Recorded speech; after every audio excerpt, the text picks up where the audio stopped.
করার পর অবশেষে আপনি কাঁথি সমবায় ব্যাংকের চেয়ারম্যান হিসাবে নিযুক্ত হলেন, কি বলবেন? আমাদের 31/3/2022 তারপর থেকেই আমাদের ব্যাংকে বোর্ড শেষ হয়ে যায় এবং স্পেশাল অফিসার চার্জে ছিলেন। 22 থেকে 2025 স্বাভাবিকভাবেই বুঝতে পারছেন প্রায় 3 বছর স্পেশাল অফিসার এই ব্যাংকটা চালিয়েছেন। এই 3 বছরের অনেক লড়াই, অনেক যুদ্ধের পরে নির্বাচন সম্পূর্ণ হয়েছে এবং আজকে স্পেশাল অফিসার নতুন বোর্ডের হাতে দায়িত্ব তুলে দিয়েছেন। আমাদের মাননীয় মুখ্যমন্ত্রীর নির্দেশে আমি চেয়ারম্যান হয়েছি। তরুণ জানা আমাদের অত্যন্ত শ্রদ্ধার মানুষ, দীর্ঘদিন ধরে এই ব্যাংকের সঙ্গে বিভিন্নভাবে যুক্ত ছিলেন, তিনি ভাইস চেয়ারম্যান হয়েছেন। আমাদের সঙ্গে প্যানেল চেয়ারম্যান আজকে হয়েছেন আলেম আলী খান, তিনি উপস্থিত আছেন। আরেক প্যানেল চেয়ারম্যান আমাদের দিব্যেন্দু রায় আছেন, আর আমাদের ডাইরেক্টর দেবাশিস পাহাড়ি আছেন। আর এতদিন পর্যন্ত স্পেশাল অফিসারকে যিনি সেক্রেটারি হিসেবে সঙ্গত করে এসেছেন, তারও আগের থেকে কাজ করছেন এবং ব্যাংকটাকে একটা ভালো জায়গায় রেখে আজকে তারা আমাদের হাতে দায়িত্বভার অর্পণ করেছেন। সম্মানীয় অ্যাপোলো আলী সাহেব, তিনি ব্যাংকের সেক্রেটারি হিসেবে এখানে উপস্থিত আছেন। আপনাদের সামনে একটা প্যারামিটার্স রাখতে চাই। আজকে যে অবস্থায় আমরা ব্যাংকের দায়িত্বটা নিলাম, একটা কম্পারেটিভ স্টাডিও যখন আগের বোর্ড চলে গিয়েছিল, তারপরে আজকে যখন আমরা পাচ্ছি মাঝের এই পিরিয়ডটা, এই স্পেশাল অফিসার এবং তার টিম ব্যাংকটাকে যে একটা সুরক্ষিত জায়গায় রেখেছিলেন, তার প্রমাণটা এখান থেকে পাওয়া যাবে।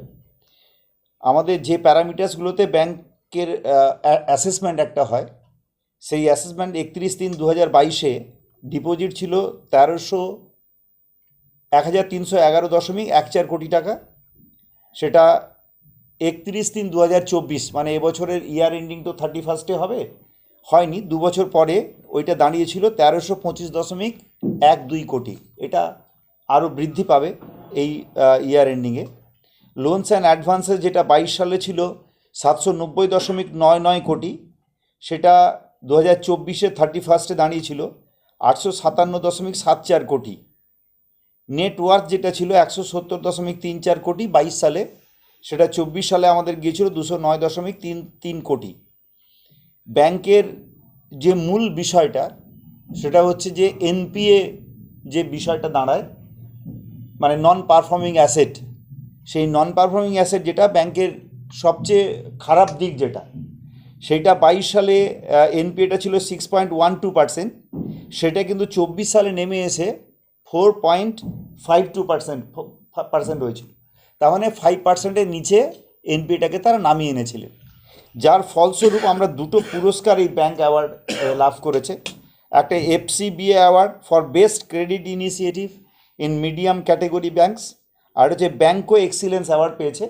এই অ্যাওয়ার্ডটা খুব গুরুত্বপূর্ণ, তার কারণটা হচ্ছে সারা ভারতবর্ষে যতগুলো টায়ার 3 ব্যাংক আছে, পশ্চিমবঙ্গে একমাত্র এই আরবান কোঅপারেটিভ যেটা টায়ার 3 ব্যাংক আছে, সেই ব্যাংকের মধ্যে বেস্ট অ্যাওয়ার্ড, মানে যতগুলো টায়ার 3-তে আছে, মানে 1250 থেকে 1500 কোটি এই যাদের টার্নওভার, এই মাপের যে ব্যাংকগুলো আছে, তার মধ্যে ভারতবর্ষের মধ্যে সবচেয়ে ভালো জায়গাতে কন্টাই কোঅপারেটিভ ব্যাংক আছে।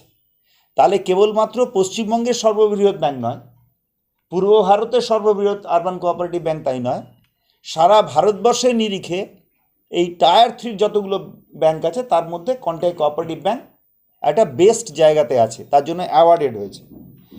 এবং নিশ্চিতভাবে আমরা কাঁথিবাসীর যাদের প্রাণের এই ব্যাংক, যাদের আবেগের এই ব্যাংক, তাদের সামনেই তথ্যটা রাখতে চাইছি যে ব্যাংকটা আজকে আমরা যে অবস্থায় গ্রহণ করেছি, নিশ্চিতভাবে তার থেকে আরও ভালো জায়গায় ব্যাংকটাকে আমাদের নিয়ে যেতে হবে।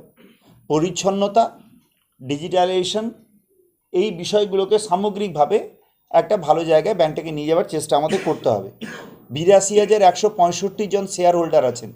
এই শেয়ার হোল্ডারদের কন্ট্রিবিউশন হচ্ছে 19.15 কোটি টাকা। 2.5 লক্ষ কাস্টমার বেস আছে। শুধু এই কাস্টমার বেস 2.5 লক্ষ ধরলে হবে না, এই 2.5 লক্ষ কাস্টমারের সঙ্গে ততগুলো পরিবার যদি যুক্ত করি, তাহলে সংখ্যাটা কয়েক কোটি, যারা এই ব্যাংকের উপর নির্ভর করেন। আরও একটি তথ্য আজকে আমরা পেয়েছি যে আমরা সবসময় যারা কোঅপারেটিভ সেক্টরে কাজ করতে চাই সমবায় মানসিকতা নিয়ে, আমাদের সামনে একটা বড় উদ্দেশ্য থাকে যে আমাদেরকে কর্মসংস্থান তৈরি করতে হবে। এবং আমরা ব্যক্তিগতভাবে মনে করি সারা ভারতবর্ষের মধ্যে যদি সবচেয়ে বেশি অল্টারনেটিভ এমপ্লয়মেন্ট যদি জেনারেট করতে কেউ পারে সেটা কোঅপারেটিভ সেক্টর পারে। মানে সরকারি চাকরি কথা বলছি না, মানে নিজে করে নিজের জীবিকা নির্বাহ করা, এই যে বিষয়টা, এটা কিন্তু কোঅপারেটিভ সেক্টর করতে পারে। এবং আরবান কোঅপারেটিভ হিসেবে কন্ট্যাক্ট কোঅপারেটিভ একটা গুরুত্বপূর্ণ জায়গাতে আছে, কারণ এর যে মানে ব্যাংকের যে লেনদেন তার 70% মূলত এমএসএমইর জন্য দেয়া হয়ে থাকে। Small and medium scale industries যারা আছে, এন্টারপ্রেনিউর, তাদেরকে কিন্তু লোন দেওয়া হয়ে থাকে। ফলে যারা লোন পাচ্ছেন 70% টোটাল যে লোন তার 70% যদি এমএসএমইর কর্মকর্তারা পেয়ে থাকেন, তাহলে স্বাভাবিকভাবে অতগুলো পরিবার কিন্তু তার উপরে নির্ভর করে আছে। ফলে এমএসএমই সেক্টরে ছোট উদ্যোগপতি তৈরি করার ক্ষেত্রেও কিন্তু এই আরবান কোঅপারেটিভ একটা অনবদ্য ভূমিকা পালন করছে। কিছু কাজ নিশ্চয়ই আমাদের সামনে আছে, দায়িত্ব আমাদের সামনে আছে, সেই দায়িত্বগুলো আমাদের ধীরে ধীরে পালন করতে হবে। তার থেকেও বড় কথা, যে উদ্দেশ্য নিয়ে এই ব্যাংকটা তৈরি হয়েছিল 1945 সালে, 80 বছর আমরা পেরিয়ে এসেছি। এই 80 বছরে যারা তিল তিল করে ব্যাংকটাকে এই জায়গায় নিয়ে এসেছেন, আজকের এই পবিত্র দিনে দাঁড়িয়ে নিশ্চিতভাবে তাদের প্রত্যেককে আমরা স্মরণ করছি। তাদের মধ্যে কেউ পৃথিবীতে আছেন, কেউ নেই। যারা নেই তাদের আত্মার সদ্গতি কামনা করছি, আর যারা আছেন তাদের দীর্ঘায়ু কামনা করছি। তাদের অল্প অল্প করে কন্ট্রিবিউশন এই ব্যাংকটাকে আজকে এরকম একটা ঈর্ষণীয় জায়গায় নিয়ে গেছে। তো নিশ্চিতভাবে আমাদের সামনে টার্গেট থাকবে স্বচ্ছভাবে ব্যাংক পরিচালনা করে গ্রেড 4-এ আমাদের পৌঁছে যাওয়া। এটা প্রথম টার্গেট থাকবে। কারণ আমাদের এখন যদি টার্নওভার 1300 মানে 2024 সালের নিরিখে আমাদের যে টার্নওভারটা, সেই টার্নওভারটা 1325.12 কোটি, মানে এটা 2024 সালের মার্চ মাসে। আজকের দিনে দাঁড়িয়ে এই টার্নওভার আরও বেড়েছে। তাহলে আমাদের আর 175 কোটি, এটা যদি আমরা